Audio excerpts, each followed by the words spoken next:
ويوم يعض الظالم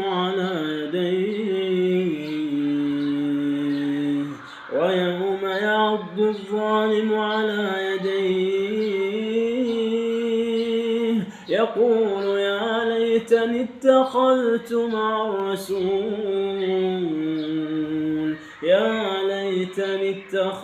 مع الرسول سبيلا. يا ويلتى ليتني لم أتخذ فلانا خليلا. يا ويلتى ليتني لم أتخذ فلانا خليلا. لقد أضلني عن الذكر بعد إذ جاءني وكان الشيطان للإنسان خذولا.